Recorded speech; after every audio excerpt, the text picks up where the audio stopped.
আসসালামু আলাইকুম। কালের কণ্ঠ সাবেক আইজিপি বেনজির আহমেদের ব্যাপারে আরেকটি রিপোর্ট করেছে। বেনজিরের আলাদিনের চেরাগ দুদকে বন্দি, এই শিরোনামে।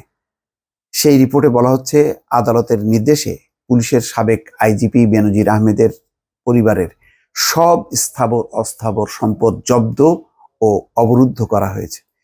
স্বাভাবিক প্রক্রিয়ায় এসব সম্পদ চলে গেছে দুদকের নিয়ন্ত্রণে। ফলে ক্ষমতায় থাকাকালে আলাদিনের আশ্চর্য চেরাগের স্পর্শে গড়ে তোলা বেনজিরের বিশাল সাম্রাজ্য কার্যত মুখ থুবড়ে পড়ল। দুদক সূত্র বলছে, পরবর্তী প্রক্রিয়ার অংশ হিসেবে জব্দ করা সম্পদ তত্ত্বাবধান ও দেখভালের জন্য একটি কমিটি গঠন করা হবে। বিশিষ্ট আইনজ্ঞ ও দুদক কর্মকর্তারা বলছেন, একজন সরকারি চাকরিজীবী তার চাকরির মাধ্যমে এত সম্পদ উপার্জন করতে পারেন না।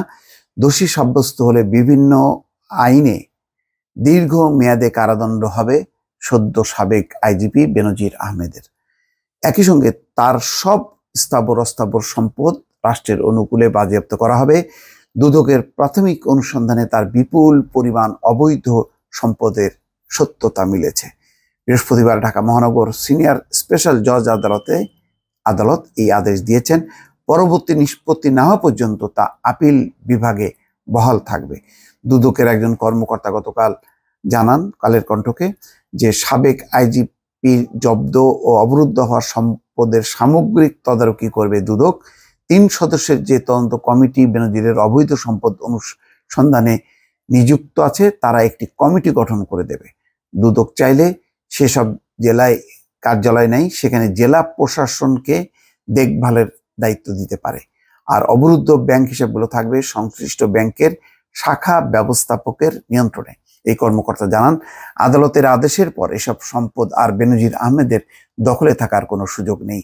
এখন এগুলো দুদকের নিয়ন্ত্রণে রয়েছে। দুদক শিগগিরই একটি কমিটি গঠন করে রিসিভার নিয়োগ দেবে। তবে কমিশন যে কমিটি গঠন করবে তা আদালতের মাধ্যমে বাস্তবায়ন করতে হবে। রিসিভার কমিটিতে দুদক কর্মকর্তা কিংবা জেলা প্রশাসন বা যে কোনো নিরপেক্ষ সংস্থা অন্তর্ভুক্ত হতে পারে। সব সম্পত্তিতে আদালতের আদেশের সাইনবোর্ড টাঙানো হবে। পাশাপাশি প্রক্রিয়ায় বিজ্ঞপ্তি প্রকাশ ও সংশ্লিষ্ট দপ্তরে অনুলিপি পাঠানো হবে।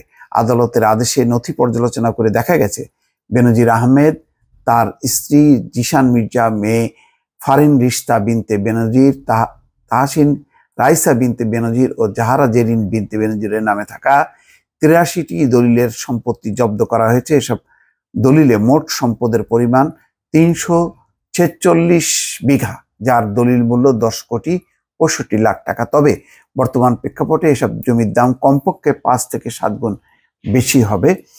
এছাড়া তাদের নামে বিভিন্ন ব্যাংকে সাধারণ হিসাব, সঞ্চয়পত্র, ক্রেডিট কার্ড সহ 33টি হিসাব অবরুদ্ধ করার আদেশ দেন আদালত।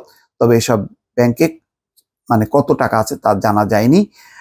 আদেশে বলা হয়েছে, এসব ব্যাংক হিসাব থেকে কোনোভাবে টাকা উত্তোলন করা যাবে না। দুদকের বিধিমতে সংশ্লিষ্ট ব্যাংকের ব্যবস্থাপকের অধীনে বেনজিরের হিসাবগুলো অবরুদ্ধ থাকবে। এখন এটা ঠিক যে এই প্রথম দুর্নীতির তথ্যচিত্রগুলো বিস্তারিত কয়েকটি পর্বে কালের কণ্ঠ, বাংলাদেশ প্রতিদিন এবং তাদের বসুন্ধরার যেই চ্যানেল নিউজ 24 সেগুলোতে প্রকাশিত হয়।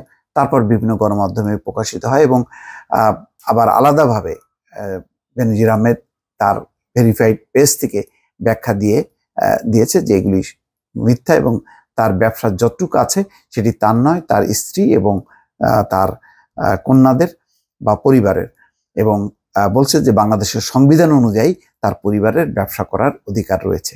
এখন সেই অধিকার কতখানি বিধিসম্মত, আইনসম্মত, সেটি নিশ্চয়ই আদালত ফয়সালা করবে। দর্শক ভালো থাকবেন। আল্লাহ হাফেজ।